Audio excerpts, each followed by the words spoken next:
Welcome back to the Downtown Den, and this is our latest interview in our series looking ahead to MIPIM, which takes place, of course, next week in Cannes.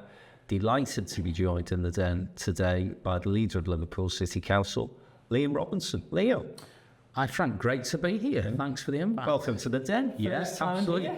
It is, isn't it? Yeah, we've done many things kind of on many different stages, but the first time in this environment. Absolutely. So we did an event this morning, fully enough, over in Birkenhead, and the delegation that we take to MIPIM from Liverpool is Liverpool City Region. And I think one of the things to note is how much progress has been made in terms of the boroughs, the city, and obviously Steve Rodman, the mayor, have come together collectively, working collaboratively to take the message of the city region's investment opportunities across the Cannes. That makes a huge difference, doesn't it?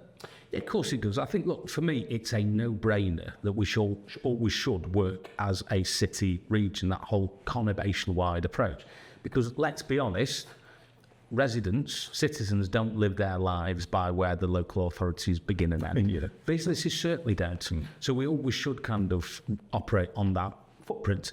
I think equally, it's much more powerful to talk about a city region of 1.6 million people with a travel to work area of about 3 million people, rather than just a core city of 500,000 people, for example.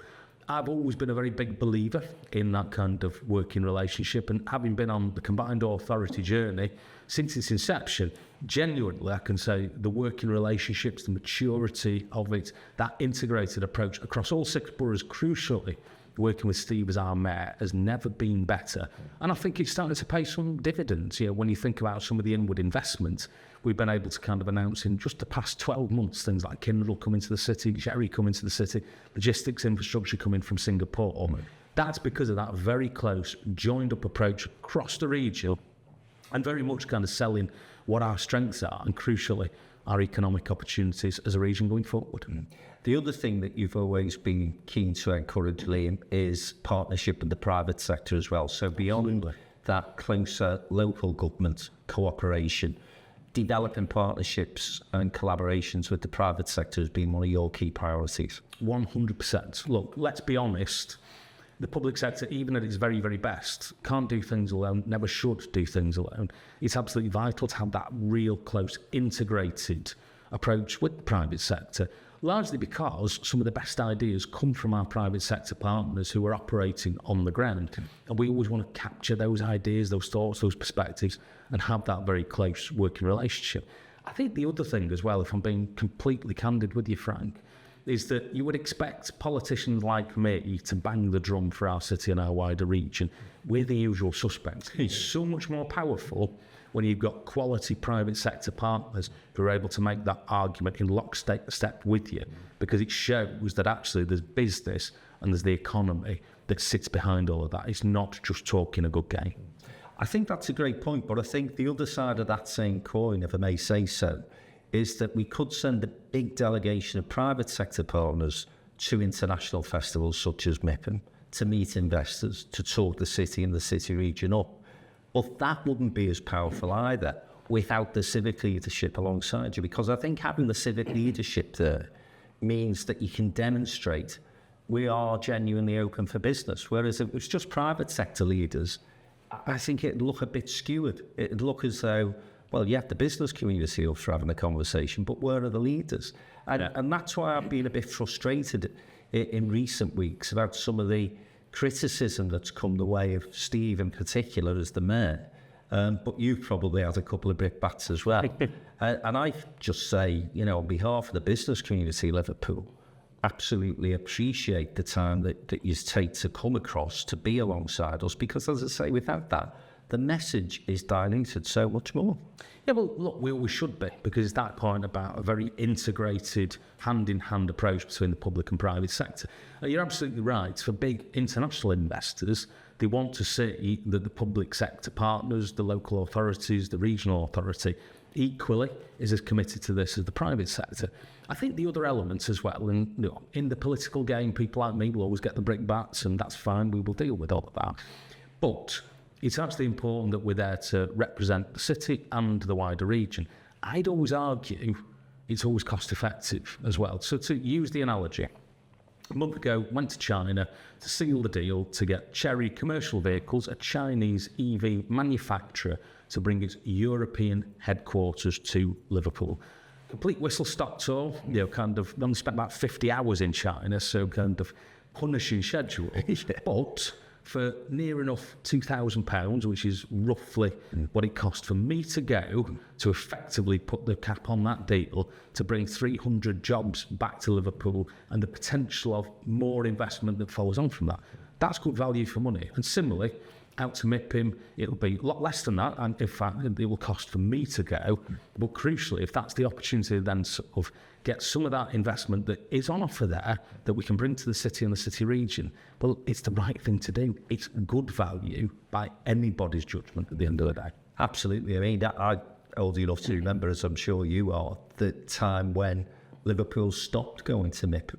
And we were criticised in terms of the city not being there when you do have other UK cities and, of course, international competitors selling their goods, showcasing what they're about. So, as I say, I think it's brilliant that the private sector, the public sector, out there in force, out there in strength, selling our wares, so to speak. And I think more so than in many years previously, you've got an awful lot to talk about this year, Liam, haven't you? Absolutely. If you look at everything that we're going to be pitching, that we're going to be showing out of it, across the region, it works up to about £11 billion of projects and opportunity.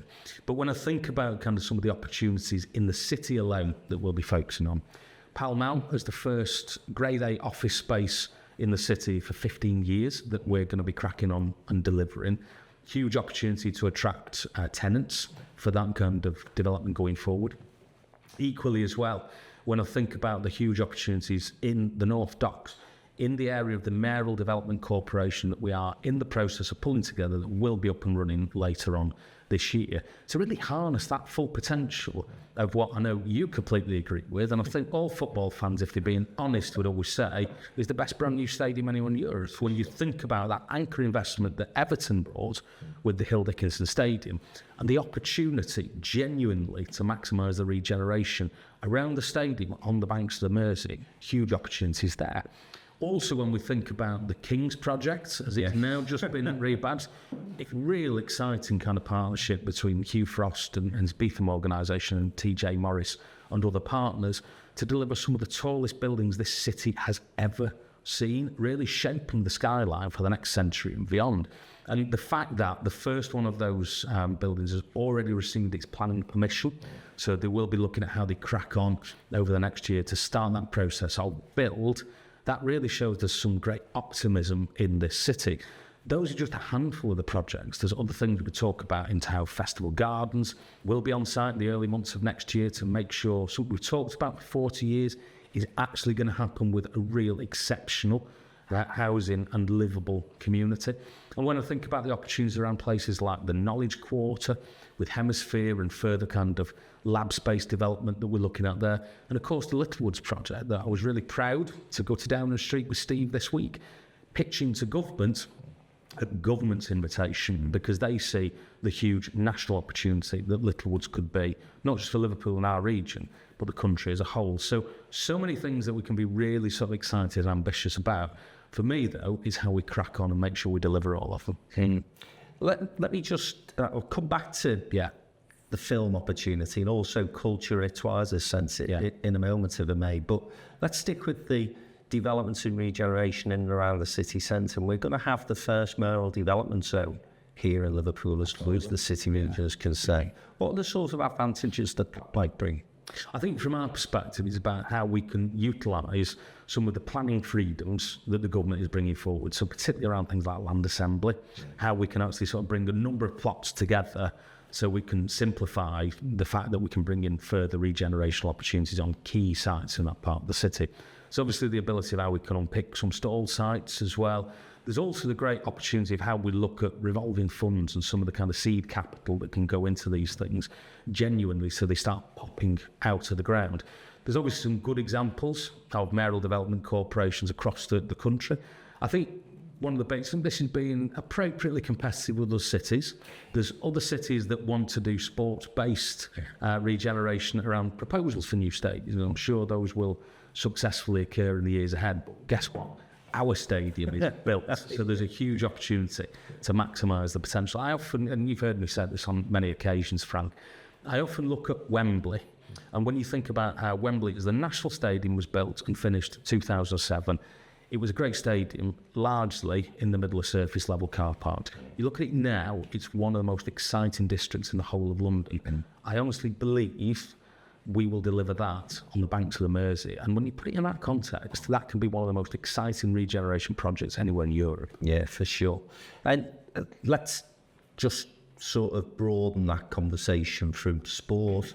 You've mentioned film, Liverpool, now one of the most filmed cities outside of London and the Absolutely, UK. yeah. So, you know, again, a great opportunity. But look, this city is known for its culture and for the offer it has. Visitor economy has absolutely boomed in recent times. And of course, the catalyst for that, in a sense, was European Capital of Culture in 2008. But the legacy it's left behind is a city that is now noted for that sort of activity.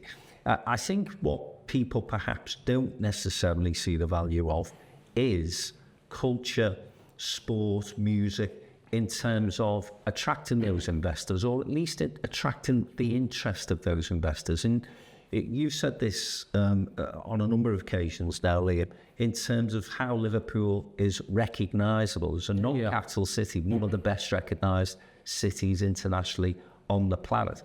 And of course, that is on the back of the foundation of culture, sport, those sort of activity.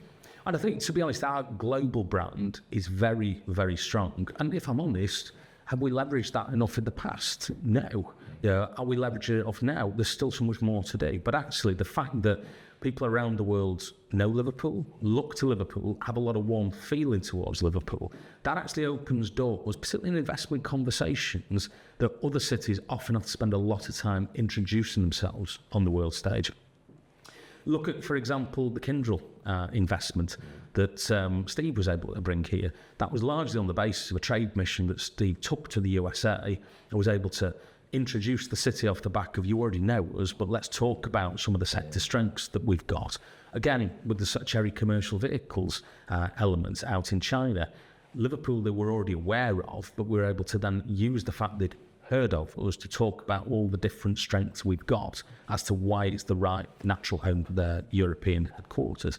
I think as well, success breeds success in the kind of cultural space, because soon we'll be celebrating the 20th anniversary of Capital Culture. We do have... believe that. Well, look, we've got some very big events that will have to remain under wraps. One we'll be announcing in May, so that's a little teaser for you. Right. Something else that might take a little bit longer to announce, but will be even bigger. Shows kind of how far we've come.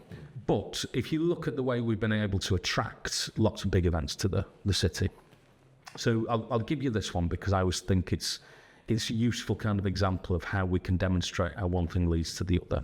We just had announced Tour de France Grand Départ is coming to Liverpool 2027.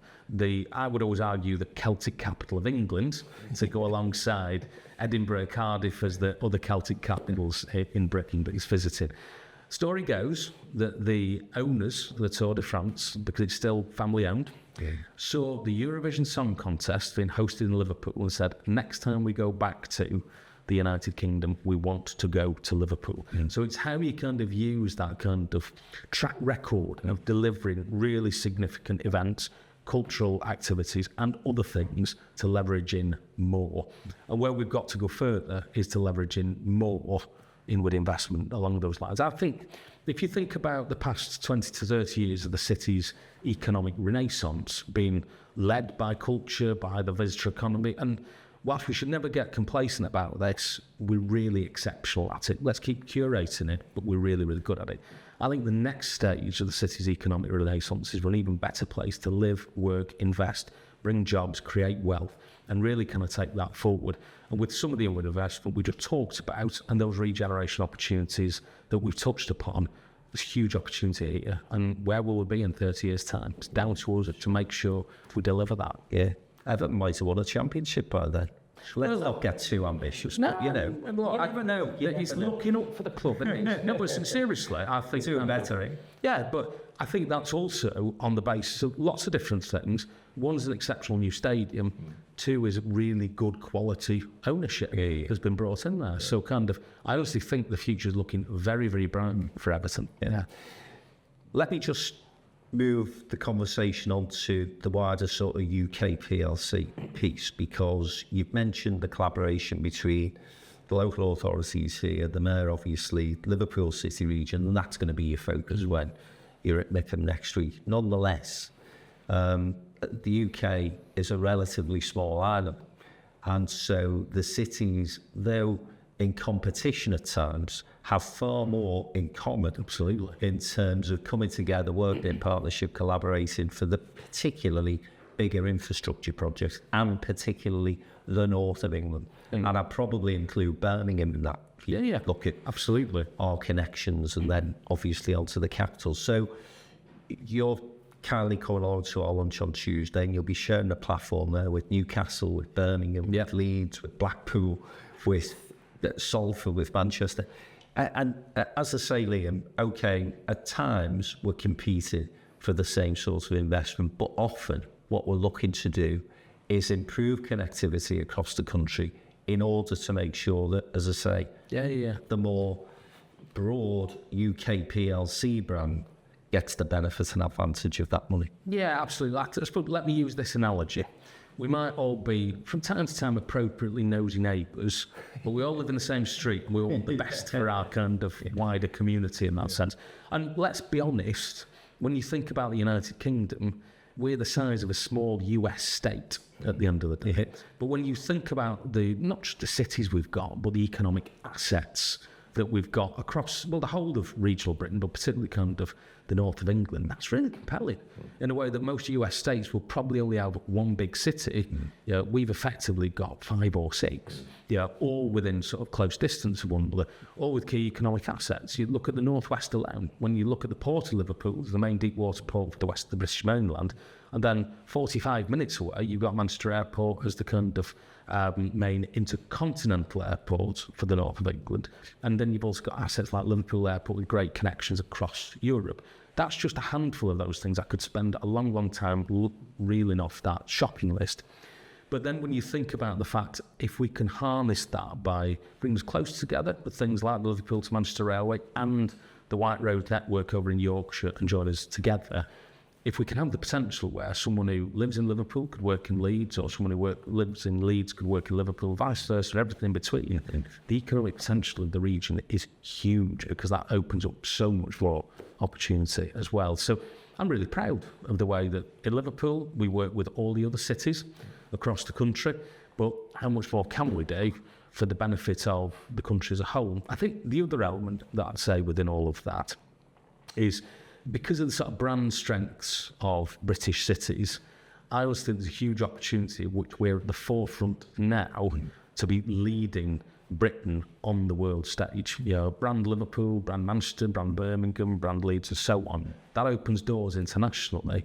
So let's make sure we're really harnessing that for the whole of the country as well. For sure. Final question, Liam.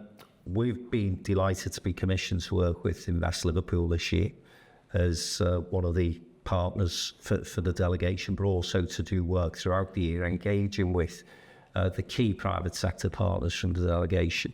From your perspective, what do Downtown in Business add to the programme and also to just that business engagement piece?